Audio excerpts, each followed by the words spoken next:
Chapter 2, Dharana and Dhyana. Pranayame dvadashabhir uttamir dharanamata yogastu dharane dvesyat yogishastvam sadabhyaset. Sri Gajanan Prabhu says, after accomplishing the psychic powers of pranayama, one should practice dharana. I shall tell you about it. Listen. The yogi, having brought Vayu under his control, can now direct it wherever he wants. He can direct it to the place of the 6 chakras in the heart, which has been mentioned earlier. If one is able to do the Uttam Pranayama 12 times, which means if it is possible to hold your breath for that length of time, then that state is called dharana. If we do 2 such dharanas, then it means that the sadhak has accomplished the entire pranayama and he becomes a yogi. All his vasanas get burnt, and the Lord of the world, who is stationed in the form of light in the heart, Chakra, gets enlightened by the Vayu, which awakens the heart chakra, a 12-petaled lotus of yellow color. The sadhak yogi then attains Jnana siddhi, through which all external gross enjoyments are destroyed. He then meditates on the Lord of the world, who is seated in his heart. With more practice, the yogi's attention goes towards the Nabhi, where there is the 10-petaled lotus, which is blue in color. The Lord of dreams is seated there in the form of light and is known as Tejas. The yogi brings his awareness to this place at the Nabhi and meditates on it. Through the impact of his meditation, the knowledge of all the subtle tendencies are destroyed and the tendencies themselves get burnt away. Thereafter, in a place of Linga Chakra, there is a 6-petaled lotus. Goddess Prajna is the holder of light. By meditating on her, the yogi becomes free from the causal body.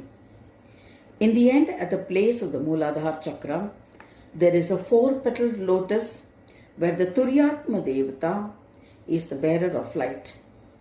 By meditating on her, the yogi gets the psychic powers of the Atman, which enables him to give up the greater causal body and pride that was influenced by the enchanting Maya.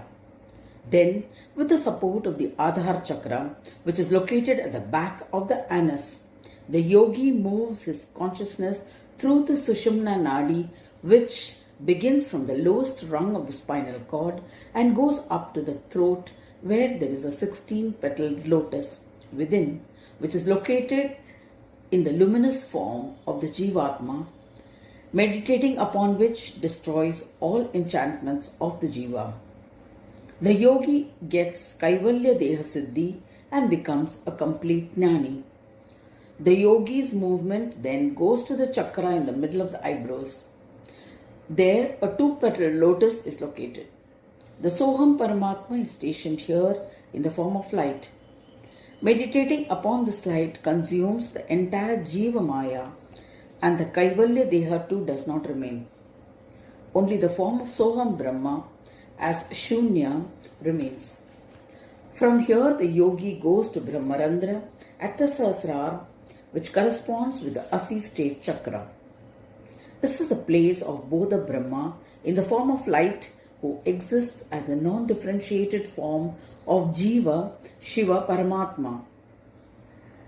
With his darshan, the yogi becomes one with it. Since this power of enlightenment is his individual experience, the Parabrahma within him becomes his personal guru. Due to the power of meditation, the non-differentiated nature of the Atman and the duality of the sadhaks, Deha and Dehi, also disappears. Thus, through the strength of Vayu as a means of piercing the 6 chakras, the yogi actualizes the strengths or qualities of each of the chakras. This is the ultimate spiritual practice through Vayu.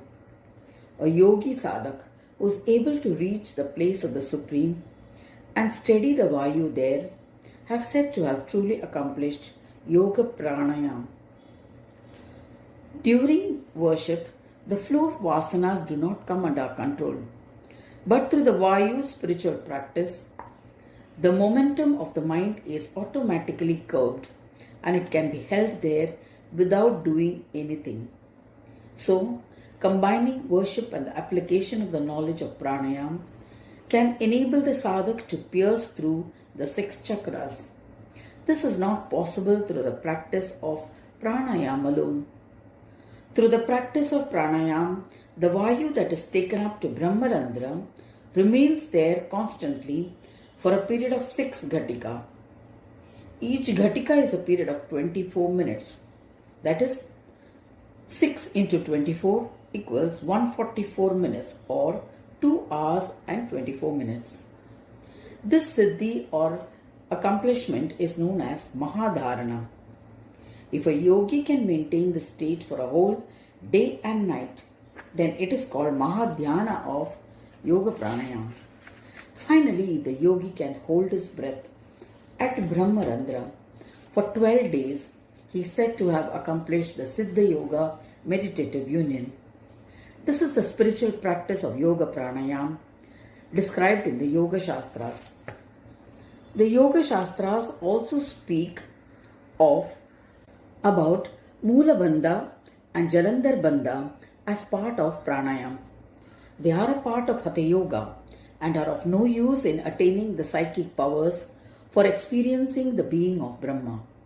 These tools may be useful in controlling the inevitable sensual attractions in the beginning days of the sadhak so that supreme knowledge may easily and quickly be attained. Fruits of Yoga. Evam yah kurute rajam trikalagnya sajayate anayasena tasya syad vashyam lokatrayam nrupam. Sri Gajanan Prabhu says, yogis who diligently practice these steps derive a number of psychic powers which cannot be used for attainment of siddhi, of the knowledge of Brahma, or to become one with my form. On the contrary, the glory of accomplishment of psychic powers might attract the wrong kind of attention, making the sadhak's path difficult in attaining me. This may result in his falling down from yoga. Therefore, the aim should not be of attaining psychic powers for their own sake. The attraction of the psychic powers only increases the tendencies for increasing the Deha Atma Buddhi, which in turn perpetuates the entanglements in the cycle of birth and death. Brahma Rupam Jagat Sarve Pashyati Swantaratmani Evam Yogascha Sannyasa Samana Faladayinam. Having said that, Sri Gajanan Prabhu goes on to describe the psychic powers that are life's highest and noblest objective. The pranayama yoga described so far is a tool only for internal purification and destruction of vasanas. However great some may feel about the path of Hatha Yoga or the fruits thereof, from the point of view of the knowledge of Brahma, they are not important. After achieving control over mind through the practice of pranayama, one should steady oneself internally, realizing the omnipresence of Brahma. Instead of using the psychic powers of popularity after learning everything, the sadhak remains content with just meditating upon me. Such a sadhak alone succeeds in attaining me. Sri Gajanan Prabhu says, Sahaja Brahma, who is present as the Atma within all, is the same Atman within a yogi as well.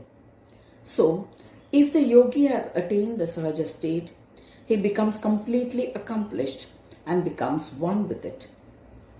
Through Vayu practices, the Sahaja state is easily attained and quickly accomplished. In short, it is only after attaining the psychic powers of Karma Yoga and Jnana Yoga that Samayoga is achieved. And after attaining the siddhi of Samayoga alone, it is possible to attain Sahaja Yoga siddhi. Therefore, the accomplishment of the first 2 yogas is the bestower of Sama Brahma as its fruits. All these stages of yoga has to be accomplished serially.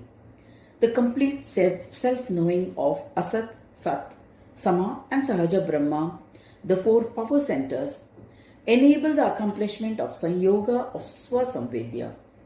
In that sense, the process, state and result of the four types of yoga, which a yoga sadhak practices, namely Karma Yoga, Jnana Yoga, Samayoga and Sahaja Yoga, through the use of gross, subtle, causal and greater causal tools, has to be done sequentially for complete success. Jantunam hita kartaram karmanam faladayinam mamyatva muktimapnoti trailokyaseshwaram vibhum. Sri Gajanan Prabhu says, King Varenya, listen. By practicing pranayama, which leads to inner purification, a sadhak is able to achieve enlightenment in meditative union by transgressing Karma Yoga and Jnana Yoga. He attains Samayoga Siddhi, after which he actualizes the Sahaja Brahma. Such a yogi sees the threefold world of Karma, Jnana and Sama Brahma through the form of Sahaja Brahma. In other words, his Atman, which is me, the absolute glory of self-knowing, the Lord of self-bliss, becomes completely one with Sahaja and other Brahmas. He sees through those eyes. The significance is that karma done as surrender to Brahma accomplishes Karma Yoga. Then inspiration for contemplation on Aham Brahmasmi leads to the accomplishment of Jnana Yoga. Both of these are contrary to each other, but are actualized as fruits through the support of Sama Brahma. When Sahaja Brahma is actualized, it is as though the three types no longer exist. In this process, till the actualization of Sahaja Brahma, Swasamvedya Sanyog is experienced. Sri Gajanan Prabhu says, the jiva who is enchanted by the Vainayiki Mahamaya is a particle of me. I am the Atman within, and who is understood as the four types of Brahma. The sadhak's ability to become free of Maya's enchantments comes from my benevolence when he surrenders his actions to me and worships me. But there are people who, not knowing me, do not worship me, but do good and bad karmas and receive the fruits thereof, which also come from me. I am the one who blesses them with my grace. If by knowing my supreme glory, they worship me and sing my bhajans, I shall bless them with glory till the actualization of Sahaja Brahma. Even when the jiva is enchanted with Maya and desires only the joys of the world, while setting me aside, and those two are also under my control. I am the Atma even in Sahaja Brahma, who is under my control and does everything according to my orders. Remaining a witness within Karma Yoga, Jnana Yoga and Samayoga, the Sahaja Brahma performs his play. Therefore, absorbed in all the three people, the Lord and the Atman of Sahaja Brahma is me. It is only by knowing this that a sadhak will be able to actualize Sahaja Brahma and become completely liberated. Therefore, the spiritual practice of a Samayoga sadhak, after having sequentially attained Karma Yoga and Jnana Yoga, leads him to the actualization of Sahaja Brahma, which makes him capable of attaining complete actualization of Swasamvedya. The enjoyer of all the three states is the Atman of the Sahaja Brahma, Ganesha. To indicate this, the word Vibhu is used in the original shloka. Thus, from the instructions given so far about Karma Yoga, etc., rid yourself of the bondage of all three of them. Then alone you will be truly liberated. After saying this, Sri Gajanan Prabhu becomes quiet. Sri Gargya Maharshi encourages the sadhak to practice the sequence of Karma Yoga and Jnana Yoga, leading to the point of fulfillment to enable the actualization of Sama Brahma. This is the fruit of the spiritual practice of both and are the one who regulates all the three of his own will. By remaining within is the Sahaja Brahma. He compares that to a worm who enters a fruit and eats up all the enchantments and establishes himself. Thus the Supreme who plays through all the four by regulating them and who is attained by sacrificing all four of them is Swanandesh Ganesh, the Supreme Benefactor. In other words, if one works towards achievement like the worm, establishing connection with itself within, I shall show him the Yoga Bhumi and take him sequentially up to the state of Sahaja. Even the worm-like form is enchanted and does good and bad deeds. But it is I who is the bestower of fruits of those actions, because I, stationed as the Sahaja Atma, am the regulator of the three lokas, the Deha, Jnana and Sama. The Lord of Swa, the omnipresent, is me, who being the Sahaja Atma, the one who knows me, he alone becomes liberated. Karma Yoga and Jnana Yoga unite as Soham Brahma. It is also the source of various dualities, and hence their non-differentiation becomes devoid of duality. This leads us to Soham Brahma. That which remains after all these three are given up is Sahaja Brahma. So, Sahaja Yoga uses non-differentiation to end all dualities and blesses with its psychic powers. This chapter is concluded as Karma Sannyasa Dvanda Prakashini, which means that which throws light on the dualities of Karma Sannyasa, surrendered at the holy feet of Sri Ganesha.